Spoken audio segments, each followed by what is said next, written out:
ప్రేక్షకులకి నమస్కారం. గోపురానికి స్వాగతం. సఫలైక ఏకాదశి విశేషం ఏమిటి?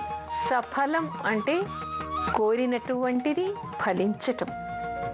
అయితే ఈ ఏకాదశికి సఫలైక ఏకాదశి అనేటువంటిది మనకి మార్గశిర బహుళ ఏకాదశిని అంటారు. అసలు దీనికి ఎందుకు ఈ పేరు వచ్చింది అంటే, పూర్వం లుంపకుడు అనేటువంటి వ్యక్తి ఉండేవట. అసలు అతనికి భక్తి లేకపోయినా తెలియకుండానే ఆ రోజు ఆహారం దొరకకుండా ఉపవసించటం వలన ఆయన అంతకుముందు కోరుకున్నటువంటి మనోభిష్టాలన్నీ కూడా ఆయనకి తీరాయట. అలా తీరటం వల్ల దీనికి ఏమిటంటే, మనకి తెలిసి కానీ తెలియక కానీ ఏకాదశి వ్రతాన్ని చేయటం వలన కోరినటువంటి కోరికలు తీర్చినటువంటి ఏకాదశి కాబట్టి మార్గశిర బహుళ ఏకాదశిని సఫలైక ఏకాదశి అంటారు. సఫలం చేసింది, కోరిన కోరికలన్నింటినీ కూడా నెరవేర్చింది. అయితే ఇక్కడ మనం ఇంకో విషయం తెలుసుకోవాలి. కోరకుండానే ఎన్నో రోజుల నుంచి మదన పడుతూ ఉన్నప్పుడు, ఎంతో వేదన పడుతూ ఉన్నప్పుడు, ఈ కోరిక ఏ విధంగా తీరుతుంది అనుకుంటున్నప్పుడు, లౌకికమైనటి వ్యవహారాల్లో ఉన్నప్పుడు, భగవద్భక్తి లేకుండానే, ఆ తర్వాత విష్ణుమూర్తి కోసం వీళ్ళు అర్చన చేయకుండానే, తెలియక ఆహారం దక్కక ఆ రోజు ఉపవసించటం వలన ఆయన కోరికలన్నీ కూడా నెరవేరారిట. అంటే ఏమిటి ఇక్కడ అర్థం?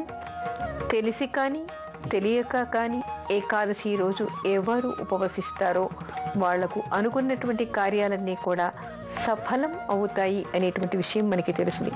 అసలు ఏకాదశి రోజు ఉపవాసం ఎందుకు చెయ్యాలంటారు అనేటువంటి విషయాన్ని తెలుసుకుంటే ఇక్కడ మరికొన్ని విషయాలు మనకి అవగతమవుతాయి.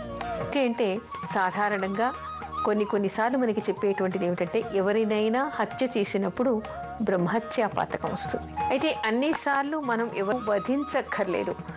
కొన్ని శాస్త్రీయమైనటువంటి పద్ధతుల్ని మనం అనుసరించకపోయినా కూడా మనకి బ్రహ్మహత్యా పాతకాలు వస్తూ ఉంటాయి. అయితే ఒకసారి ఏమిటి, ఇంద్రుడుట ఒక హత్య చేశాడు, ఆయనకి బ్రహ్మహత్యా పాతకం వచ్చింది. అంటే రాజులు కొంతమందిని వంచవచ్చు అనేటువంటి నియమాలు కూడా ఉన్నాయి. అయితే ఒకసారి ఒక బ్రాహ్మణ వధ చేసినప్పుడు ఆయనకి బ్రహ్మహత్య పథకం చుట్టుకుందిట. దీని నుంచి నాకు ఎలా విముక్తి కలుగుతుంది అని చెప్పేసి ఆయన కొన్ని పూజలు వ్రతాలు చేసి భగవంతుణ్ణి అడిగినప్పుడు, దీన్ని నేను కొన్ని భాగాలుగా చేస్తూ ఉన్నాను. ఈ బ్రహ్మహత్య పాతకం నేడు నుంచి వెళ్ళిపోతుంది, కానీ కొన్నిటిని ఆశ్రయించి ఉంటుంది. దానిలో ముఖ్యంగా ఏమిటంటే, అన్నాన్ని ఆశ్రయించిందట. ఏకాదశి రోజు ఎవరు అన్నాన్ని భుజిస్తే ఆ బ్రహ్మహత్యా పాతకం వాళ్ళకి అంటుకుంటుంది. స్త్రీలకి ఋతు సమయంలో ఈ బ్రహ్మహత్యా పాతకం ఉంటుందిట.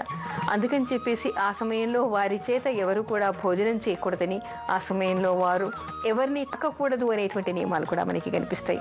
ఈ విధంగా కొన్ని భాగాలుగా ఈ బ్రహ్మహత్యా పాతకం విడిపోయి కొన్నిటిని ఆశ్రయించి ఉంది.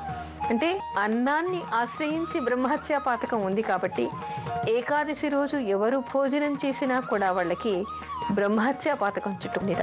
అందుకని ఏకాదశి రోజు బ్రహ్మహత్యా పాతకం చుట్టుకోకుండా ఉండడం కోసం, అంటే మనం ఏ పాపాలు చేయకుండానే, ఎవరిని వర్చకుండానే, కేవలం ఏకాదశి రోజు తెలిసి కానీ తెలియక కానీ మనం భుజిస్తే మనకి బ్రహ్మహత్యా పాతకం చుట్టుకుంటుంది.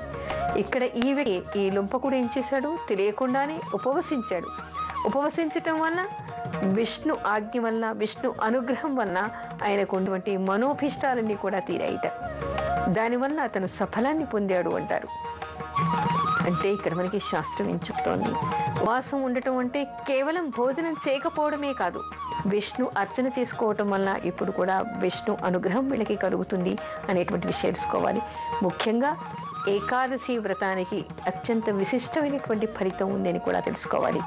అందుకని ఎవరైనా సరే తెలిసి కానీ తెలియక కానీ ఏకాదశి రోజు ఉపవసించి విష్ణు సహస్రనామం చేసుకుని, విష్ణు నామార్చన చేసుకుని, విష్ణు ఆలయానికి వెళ్ళి వస్తారో వాళ్ళందరికీ కూడా విష్ణు అనుగ్రహం వలన వాళ్ళ మనోభిష్టాలన్నీ కూడా నెరవేరుతాయి అని చెప్పేసి ఈ ఏకాదశి కథ వల్ల తెలుస్తోంది.